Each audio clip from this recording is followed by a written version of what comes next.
Hi, it's Nikki. Thank you for joining me for another one of my bare bones battle reports. Today I'm going to be doing a battle report where I was playing Kharadron Overlords and I was going up against my fairly consistent opponent for our prep work for dealing with the New Orleans Grand Tour coming up. It's going to be against Michael Olinsky and his Boulderhead Mawtribes. So when I decided I wanted to play KO, it wasn't because I actually want to play them, it was because I wanted to get Michael a couple of reps with some forces that, while we're not playing, he may encounter. And so I was hoping with the Kharadron Overlords, Michael was going to get some experience against the shooting army, he's going to get some experience against the Kharadron Overlords in particular, and also get some experience against Gotrek. Just because you're going to have to deal with Gotrek if you're going to be playing against an Order army. So it's not really going to go the way that I planned, but I think what we got out of the way was we kind of realized Gotrek and how difficult he is, honestly, to get off the board this day and age in this type of game, in the 3.0 Age of Sigmar Gods and Monsters meta that we live with. So we're going to be doing the Battle Plan Tectonic Interference. That's going to be the one where we have 3 objectives, and one's going to be worth 2 points, the other ones are going to be worth 1 point, and it's going to change every game. Michael's going to be bringing in a slightly tweaked version of his Boulderhead army for this time. He's going in now with all stone horns, and he's also bringing in a pair of butchers to be able to give him kind of a magic casting segment of the game as well, and at least ability to be able to enhance some of his units, that kind of thing. So Michael does a 1-drop deployment, and he decided to let me start by deploying first. I misplayed because I had 4 drops in my army, and I decided to do my battle regiment first, which was going to be my ironclad, everything inside it, the engine riggers, the engine master, and I was just going to put it off in the corner over here. And of course Michael then responded with putting everything he wanted, and I was thinking I was being kind of cheeky with I'd put Gotrek away from a lot of the oncoming onslaught. In fact, I probably should have actually used Gotrek to screen my ironclad more than anything. I tried to have my gun hauler screen my ironclad. And come turn 1, since Michael was able to finish deploying first, he decided to go first.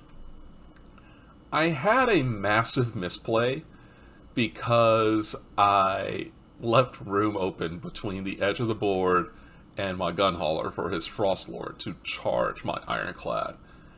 And that was bad on my count. It was. I misplayed this horribly. I shouldn't have deployed when I did. I shouldn't have left the opening like I did. And I paid for it because the gun hauler would get slain as well as everything in its garrison. And yet, I think this is probably more of a testament to how powerful Gotrek is, I was able to kind of still stay in this game. So Ogors are going to finish this round with 6 victory points, because they're going to be able to claim the alpha objective with this Stonehorn that's going to be on the very far left. They're going to claim one of the beta objectives, that's going to be 3 points, and their battle tactic, of course, was Savage Spearhead, which they'll accomplish, and that's going to get them those victory points as well. And so we're going to end at this, and Savage Spearhead, because he's using monsters too, he gets the extra bonus point with that. And so Kharadron Overlords, with more than half their army probably knocked out by now, go on to their first round. And they're going to score 3 points. I'm going to try and relocate the gun hauler and a group of engine riggers behind the butchers to try and attack the butchers. That really wasn't a great plan. And I had Gotrek and the Argonaut Company at least try and take the center objective. That way, if I need to try and rush them over to one of the other ones for them to be declared alpha objectives, I can do that. Looks like, though, a lot of the fight, it was just going to be coming to me sitting in the middle right now. So that was kind of interesting. And I was trying to keep my engine master alive by screening him with some engine riggers and moving over into the middle of the board and trying to get away from the Frost Lord. So I get the round 2 priority. And I'm going to actually pick up 5 victory points in this round, bringing me to an 8-6 lead on the top of the second round. I'm going to relocate the gun hauler and the engine riggers to try and just sit on this far left objective over here. Hopefully it becomes a priority, an alpha priority, sometimes in the middle in the game. Gotrek's taking the middle, and if any Stonehorns want to kind of engage those, they have to kind of go through Gotrek in the middle for that if they want to get to the ones over here on the far right. So I'm at least going to be holding this far left objective as long as Gotrek is able to attack anything from sitting in the middle. He is now effectively screening the rest of my army. I do have the engine master and some engine riggers trying to also hook up with them on the going from the center of the board over towards the left side of the board. And we had the alpha objective switch over to the right objective, and I opted for instead just claiming 2 beta objectives for 2 victory points. I was going to get my battle tactic Broken Ranks for another 2 victory points, and I was able to kill one of Michael's Stonehorns for 1 more victory point, and that's going to put me at the 8-6 right now. We're going to get to the bottom of the second, and my Kharadron Overlords that are trying to link up with the group on the left side of the board are going to get charged at, and they're going to get slaughtered and slain, and that's going to leave me with Gotrek, a gun hauler, and some engine riggers, and it's not looking kind of good for me right now. Michael's going to be able to keep hold of the alpha objective for 2 victory points. He's going to claim a target for Broken Ranks, and that's going to be another 2 victory points, and he's going to get a bonus 1 on top of that for 1 victory point. And because Ogors hold objectives so well, he's going to get 1 more victory point for holding the center objective against Gotrek. Now, Gotrek is going to actually slay one of the 2 Stonehorns that come into the middle, and that's going to net me a point. And so we're going to be at 12-9 by the end of the second round, and priority is actually going to go to Boulder Head in this case. So Boulder Head is going to, the alpha objective doesn't change. They're going to go and make sure they have someone sitting on the alpha, so that way one of them can claim that. They're going to try again feed Gotrek to push him off that center objective, and Gotrek is going to slay another Stonehorn, leaving Michael with 1 more Stonehorn and his Frost Lord left. And we're at the top of the third round already. The butchers aren't really doing much. Maybe if I had the gun hauler still sitting near the butchers and shooting the butchers, I might have been able to have been taking 1 down. I'm not sure. It just doesn't really have the output firepower, though, for me to be able to kind of do a plan like that. At the bottom of my third round, with the way that Michael has his forces positioned, I was thinking I could have a chance at getting the alpha objective, and so I decided to take Gotrek and try and charge into the Frost Lord. I had the gun hauler teleport to behind the Frost Lord to try and make sure that it can contribute to holding on to that alpha objective, and at least also get some shots on him. I needed to keep the engine riggers behind. I guess I shouldn't have, because I was still holding the objective no matter what over there, so I could have sent this engine riggers and maybe could have done a couple more shots into the Frost Lord. We get to combat, and Gotrek will charge the Frost Lord, will fight the Frost Lord, and the Frost Lord will actually survive. Frost Lord on the Stonehorn, very survivable. I don't have any way to, I don't have any monsters that can roar at it, so I don't get any abilities like locking out command abilities from him and things like that, so he can get the all-out defense going, he can get the all-out attack if he wants to. And it's just a very durable unit. He's also got a 5 board, I believe, and that just makes it hard to push damage through with him. Plus, I was fishing for 6s with Gotrek, and I actually turned up about 1/6 actually in the attack phase with it. It wasn't kind to me. Frost Lord was able to survive, and so we got to round 4. Ogres are going to win priority. And this is pretty much where it ends, because the Ogres are going to attempt to try and take the objectives that they can. But it's going to come down to, honestly, can Gotrek kill the Frost Lord, so that way I can get a hold of the Alpha objective, or one of the objectives, and I can be able to kill the next Stonehorn later, too. That, unfortunately, is not going to happen. So we started the turn at 1711 for the Boulder Head, and that 11 was because Gotrek wasn't able to get my battle tactic or anything. Like it, my third turn did not go well for me at all. So we're in the fourth turn, and Gotrek is actually finally taken down. Now, Gotrek had been fighting 3 other Stonehorns, a Frostlord 2 times, and taking some magic too on top of that. And so it takes a lot to beat him. And I think even though in victory, Boulderhead was the winner, and I called the game after the Gotrek went down by the time my turn for the fourth turn was going to start. It was a learning experience for Michael to see how to go up against Gotrek. And I know one of the things is, well, just don't engage him. And that can be viable.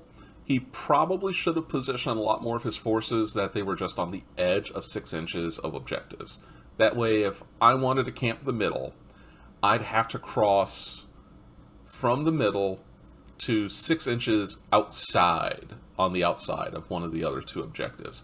And that probably would have worked because I could not be able to cross over from far objective to far objective in multiple rounds. It would have been a little bit worse for him if maybe that alpha objective was sticking in the middle and Gotrek was just protecting the alpha a lot of the time.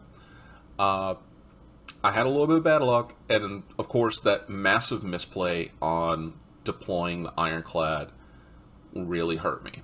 I'd honestly like to get another shot at playing with Kharadron Overlords again, either against Boulderhead or with other armies, because I think there's a little bit of play with the army with that. I mean, Gotrek's going to go well with any Order army.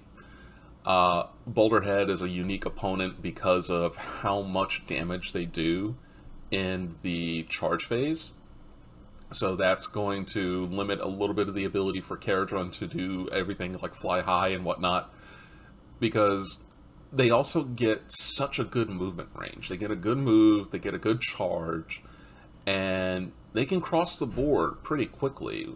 Kharadron Overlords at least can fly high, run away, and go anywhere like that, but Boulderhead can catch up really easily. It can really catch up. And that's something that we kind of learned in this game, at least. But I would like to get another shot with the Kharadron again. I know it wasn't exactly the best competitive play for my part. This was me with some practice, and I'd never yet played Kharadron in 3rd edition. I used to play them a little bit more often, but it's been almost probably about a year and a half since I actually last played my Kharadron Overlords. So I forgot a lot of the steps with them. They aren't very active in combat, but there's the shooting phase, and there's the hero phase and the movement phase where there's a lot going on with that. And I, not gonna lie, as Kharadron, I miss the old triumphs.